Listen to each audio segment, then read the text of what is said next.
So you're in your RV and you want a 120-inch TV. So I'm going to show you a way to get it in any RV, any size. You're in a 10-foot by 10-foot box. You can get a big screen TV. So this is the MetaQuest 3S. What the MetaQuest 3S is kind of like a gaming / entertainment virtual reality thing. You wear it on your head and it pretty much turns any room. You can be in a 4-foot by 4-foot box into a big room.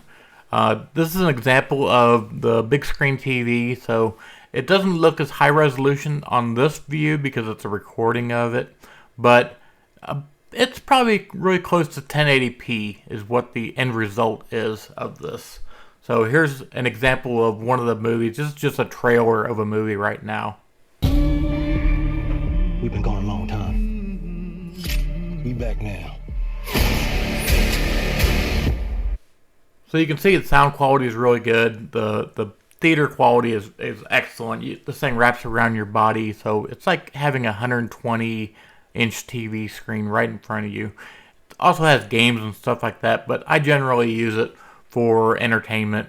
Another neat thing is if you're on an airplane, you can use this on an airplane and, have a giant big screen TV right in front of you. So pretty neat little invention.